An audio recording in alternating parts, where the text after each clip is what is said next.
여호와께서 모세에게 말씀하여 이르시되 이스라엘 자손에게 말하여 이르라. 너희는 내가 너희에게 주는 땅에 들어가서 너희의 곡물을 거둘 때에 너희의 곡물의 첫 이삭 한 단을 제사장에게로 가져갈 것이요. 제사장은 너희를 위하여 그 단을 여호와 앞에 기쁘게 받으심이 되도록 흔들되 안식일 이튿날에 흔들 것이며 너희가 그 단을 흔드는 날에 1년 되고 모든 제사를 여호와께 번제로 드리고 그 소재로는 기름 섞은 고운 가루 10분의 2 에바를 여호와께 드려 화제로 삼아 향기로운 냄새가 되게 하고 전제로는 포도주 4분의 1 흰을 쓸 것이며 너희는 너희 하나님께 예물을 가져오는 그날까지 떡이든지 볶은 곡식이든지 생이삭이든지 먹지 말지니 이는 너희가 거주하는 각처에서 대대로 지킬 영원한 규례니라. 아멘. 자, 7대 절기 함께 말씀을 나누고 있는데요. 간단하게 한 번 더 정리를 해보고 넘어가도록 하겠습니다. 이스라엘도 우리와 같이 설날과 추석 명절을 지킵니다. 그런데 주장물을 3번에 걸쳐 추수하다 보니까 추석이 3번 있다 그랬죠. 설날을 나팔절이라고 부르고 첫 번째 추석 보리 추수를 하면서 초실절, 두 번째 밀 추수를 하면서 맥주절, 세 번째 과일을 저장하면서 수장절 지킨다 그랬습니다. 그런데 이스라엘 백성이 애굽에서 나온 것을 기념하면서 6월절 지키게 되었죠. 6월절이 되면서 하나님께서 너희가 새 백성이 되었으니까 이달로 해 첫 달이 되게 하라. 달력을 바꾸라. 그래서 그달부터 1월 달력을 다시 쓰게 되었습니다. 6월절 뒤에 일주일간 하나님의 백성으로 누룩 없는 백성, 그리스도 예수의 좋은 군사 되겠습니다. 하나님의 군대가 되겠습니다. 일주일간 무교절 지킨다 그랬죠. 6개월 후에 속죄일, 하나님 앞에 범죄한 것에 대해서 속죄하는 속죄일을 지키게 되었다 그랬습니다. 이렇게 해서 7가지 절기, 7대 절기입니다. 자, 이 7대 절기에 우리가 이제 1월 달부터 순서대로 살펴보고 있어요. 그래서 첫 번째 6월절 했고, 지난주에 무교절, 오늘 세 번째 초실절 함께 생각해 보려고 합니다. 초실절은 첫 열매를 바치는 절기이죠. 작물을 3번에 걸쳐 추수하는데요. 처음에 보리, 그 다음에 밀, 그 다음에 과일입니다. 보리 추수를 시작하면서 그 첫 단을 바치는 절기가 초실절이고, 과일 추수까지 다 마치고 저장하면서 감사하는 절기가 수장절입니다. 추수를 시작하면서 초실절, 한창 추수를 진행하면서 맥주절, 추수를 다 마치고 나서 수장절을 지켰다는 것입니다. 추수의 첫 작물 보리를 베어서 그 첫 단을 하나님께 바치면서 금년에도 열매를 주셔서 감사합니다. 그렇게 추수를 시작하고 추수의 마지막 작물 과일들까지 다 추수하고 저장을 마치면서 금년에도 풍성한 열매를 주셔서 감사합니다 하고 추수를 마쳤다는 것입니다. 우리는 그런 말을 하잖아요. 기도로 시작하고 기도로 진행하고 기도로 마친다고. 추수가 그러했습니다. 감사로 시작하고 감사로 진행하고 감사로 마치는 것입니다. 하나님의 은혜였습니다. 고백으로 시작하고 고백으로 진행하고 고백으로 마치는 것입니다. 하나님은 왜 초실절을 지키라고 하셨으며 초실절은 이스라엘 백성들에게 어떤 의미가 있었을까요? 하나님이 초실절을 지키라고 하신 이유는 공급 방식의 변화 때문입니다. 하나님은 언제나 자기 백성을 먹이시고 입히시고 책임지십니다. 광야에서는 하늘에서 만나가 내렸어요. 매일매일 그날의 만나를 거두어야 했습니다. 쌓아놓을 수가 없었습니다. 쌓아놓으면 이내 벌레가 생기고 썩어버렸습니다. 그런데 이제 가나안 땅에 들어가면서 공급 방식이 바뀌게 됩니다. 농사를 지어 그 열매를 거두게 하심으로 먹이십니다. 하루 단위로 돌아가던 사이클이 이제 1년을 주기로 돌아가게 되었습니다. 한 해 농사 지어서 거두어 저장해 두었다가 다음 추수 때까지 먹는 방식입니다. 저장이 가능하게 되었습니다. 내 곳간에 오늘 먹고도 남는 곡식들이 쌓이게 되었습니다. 이제는 전처럼 매일 하늘을 쳐다보지 않아도 되게 되었습니다. 문제는 원수는 돌에 새기지만은 은혜는 물에 새기는 인간이 어떻게 하나님의 은혜를 잊어버리지 않고 자만하지 않고 하나님께 지속적으로 감사하며 살아갈 수가 있느냐 하는 것입니다. 만나나 추수나 방식만 바뀌었을 뿐 모두 하늘에서부터 내려온 것이며 하나님이 먹이신 것이라는 이 진리를 어떻게 사수할 수가 있느냐 하는 것입니다. 여러분, 우리 믿음이 그렇게 세지가 않습니다. 잉여 생산물이 조금만 쌓이면 금방 배가 나옵니다. 금방 목에 힘이 들어갑니다. 조금이라도 잉여 생산물이 있던 때를 한번 여러분 생각해 보십시오. 적정 수준 이상으로 재산이 있다든지 권력이 있다든지 외모가 뛰어나든지 머리가 좋다든지 유력한 사람들과 친분이 있다든지 조금이라도 잉여가 있으면 우리는 겸손하기가 그렇게 어렵습니다. 말은 하나님이 다 주신 것입니다. 우리가 다 그렇게 하지만 속으로는 내가 너보다 잘났다 한다는 것이에요. 하나님은 처음부터 그것을 염려하셨습니다. 가나안 땅에 들어가기 전 모세의 마지막 설교가 신명기에 나오는데요. 이런 대목이 나옵니다. 내 하나님 여호와께서 너를 아름다운 땅에 이르게 하시나니 그곳은 골짜기든지 산지든지 시내와 분천과 샘이 흐르고 밀과 보리의 소산지요 포도주와 무화과와 성리와 감람나무와 꿀의 소산지라. 내가 먹을 것에 모자람이 없고 내게 아무 부족함이 없는 땅이며 그 땅의 돌은 철이요 산에서는 동을 캘 것이라. 내가 먹어서 배부르고 내 하나님 여호와께서 옥토를 내게 주셨으므로 말미암아 그를 찬송하리라. 그 땅은 정말 젖과 꿀이 흐르는 땅이요 거기서는 너 아무 부족함이 없을 뿐더러 잉여 생산물이 넘쳐날 것이라. 철을 캐고 동을 캐고 곳곳에 풍성함이 넘쳐날 것입니다. 너는 배부를 것이고 이렇게 좋은 땅을 주신 하나님을 찬송할 것이라 해놓고 그 다음 말씀 그러나 내가 마음에 이르기를 내 능력과 내 손의 힘으로 내가 이 재물을 얻었다 말할 것이라. 그러나 너는 급속하게 변질될 가능성이 많다. 그 풍요를 그 잉여를 감당하지 못할 가능성이 많다. 너는 마침내 겉으로는 말하지 않지만은 속으로는 이르기를 내 능력과 내 손의 힘으로 내가 이 재물을 얻었다 말할 것이라.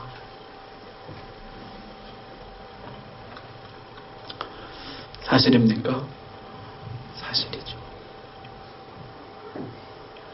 그래서 너는 가나안 땅에 들어가서 첫 추수를 할 때 첫 이삭을 베어서 하나님께 바치며 이것은 하나님이 저에게 주신 것입니다. 이 추수의 열매는 모두 하나님의 선물입니다. 고백하고 추수를 시작하라는 것입니다. 여러분 오늘 읽은 14절 말씀 다시 한번 보십시오. 너희는 너희 하나님께 예물을 가져오는 그날까지 떡이든지 볶은 곡식이든지 생이삭이든지 먹지 말지니 이는 너희가 거주하는 각처에서 대대로 지킬 영원한 규례니라. 초실절을 지키되 철저히 지켜야 한다는 것입니다. 초실절 지키기 전에는 햇곡식을 먹지 말라. 그것을 떡을 만들어 먹든지 볶아 먹든지 생으로 먹든지 어떤 형태로도 햇곡식을 먹지 말라. 종이 주인보다 먼저 먹을 수는 없는 일이죠. 그래서 매년 첫 이삭을 먼저 하나님께 바치고 그 다음에야 비로소 햇곡식을 먹기 시작했습니다. 이는 대대로 지킬 영원한 규례니라. 잉여 생산물 관리, 이거 생각보다 훨씬 어렵습니다. 구약의 아브라함의 첩 하갈을 기억하십니까? 아브라함이 하갈과 동침하였더니 하갈이 임신하매 그가 자기의 임신함을 보고 알고 그의 여주인을 멸시한지라. 자기에게 잉여 능력이 생긴 것을 알고 하갈이 어떻게 했습니까?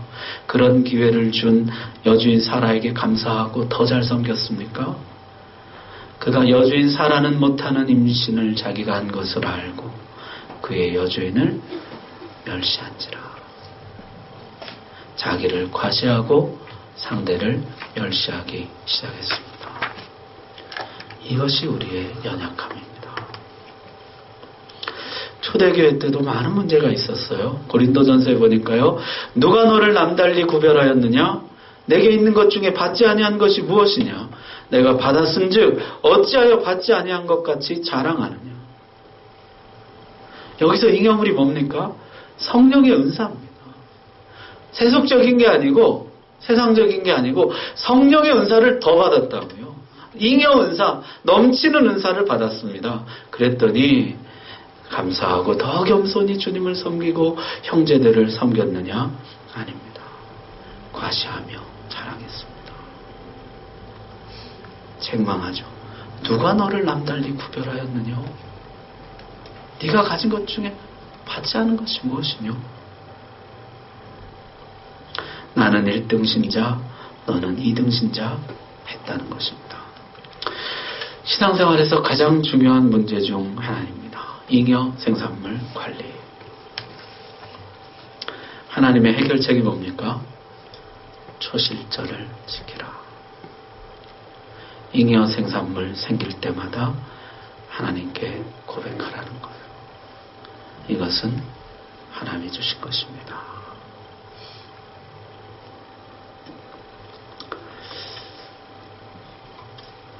우리 청년들 얼마나 예쁘고 잘생겼습니까? 그렇죠, 여러분? 네, 교회 청년들이 다 한 미모, 한 잘생김 하는데요. 잉여 미모, 잉여 매력 하나님이 주셨다는 것이죠. 거울 볼 때마다 하나님께 감사하라는 것입니다. 하나님이 이렇게 근사하게 만들어주셔서 감사합니다. 이 외모에 겸손하기가 쉽지 않지만은 오늘도 겸손하게 살게 하옵소서. 잉여를 느낄 때마다 깨달을 때마다 고백하고 감사하라는 거예요. 내가 뭔가 필요한 것 이상으로 나에게 잉여분이 주어지게 되면은 감사하라는 것입니다.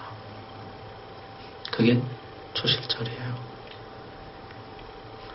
잠언이 우리에게 지혜를 줍니다.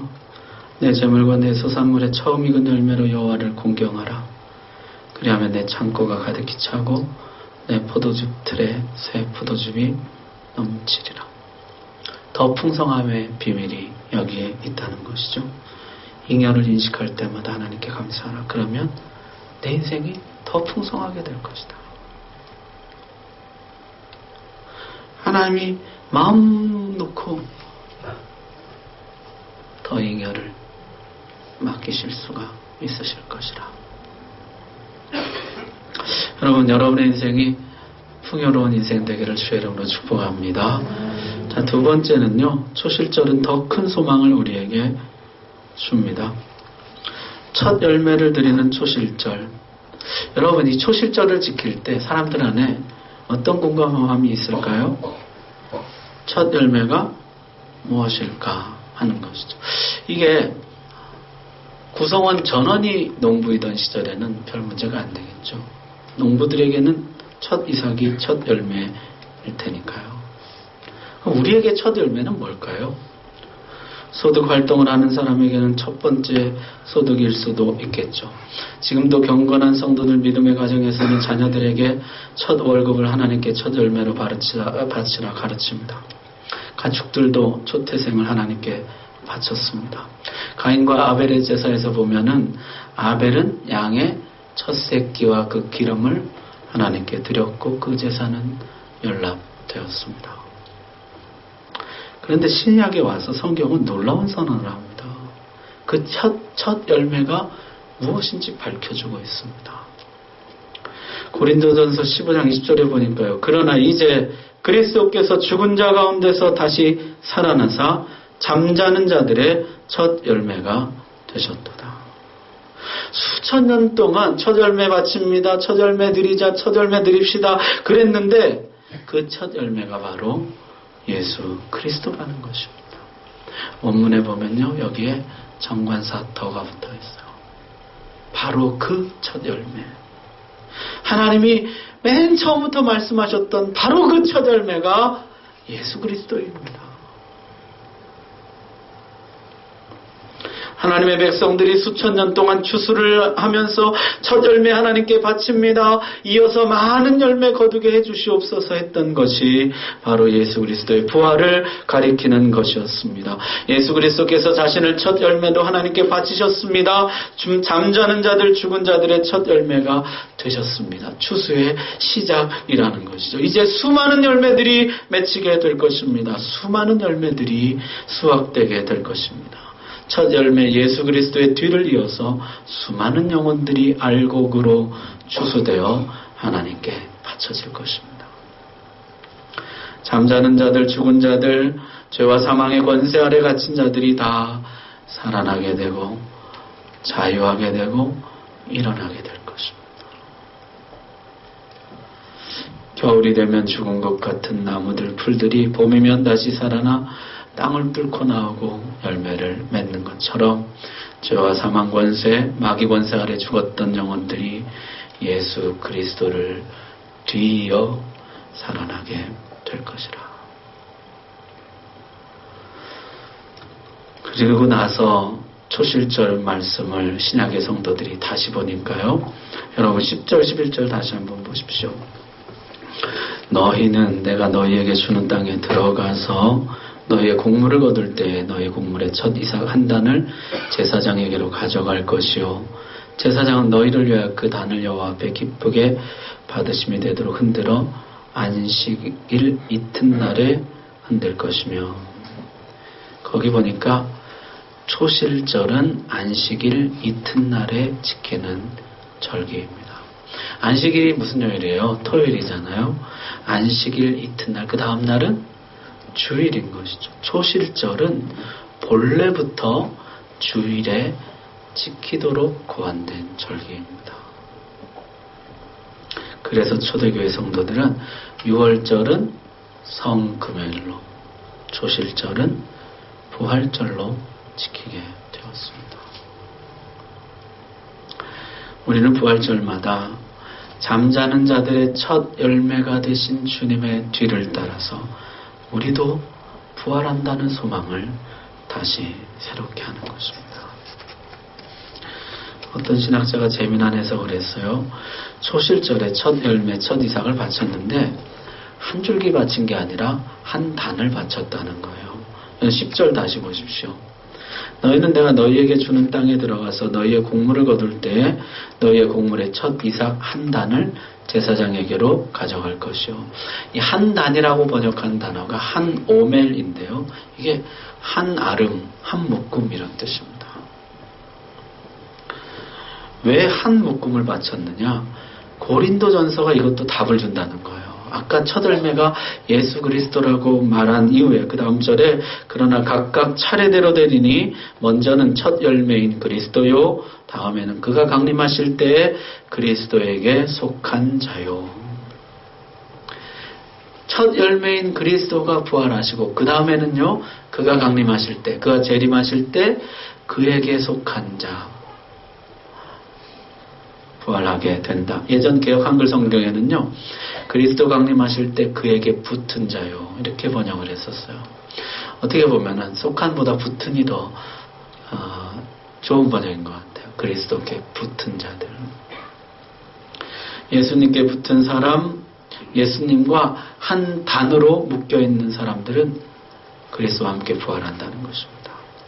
우리가 부활할 수 있는 유일한 길은 그리스도에게 붙어있는 것이요. 그리스도와 한 단으로 묶이는 것입니다. 사랑하는 우리 성도 여러분, 만약 여러분이 그리스도에게 붙어있다면, 예수 그리스도께 속해 있다면 여러분 확신해도 좋습니다. 당신은 그리스도께서 강림하실 때 반드시 부활하게 됩니다. 주님의 변치 않는 약속이에요. 내가 그리스도께 속해 있다면, 그리스도와 한 단으로 묶여 있다면 반드시 그날에 부활하게 될 것이라. 그래서 성경은 초대교회 때 많은 순교자를 내었던 교회들, 성도들 향해서 이런 소망의 말씀을 주고 있습니다.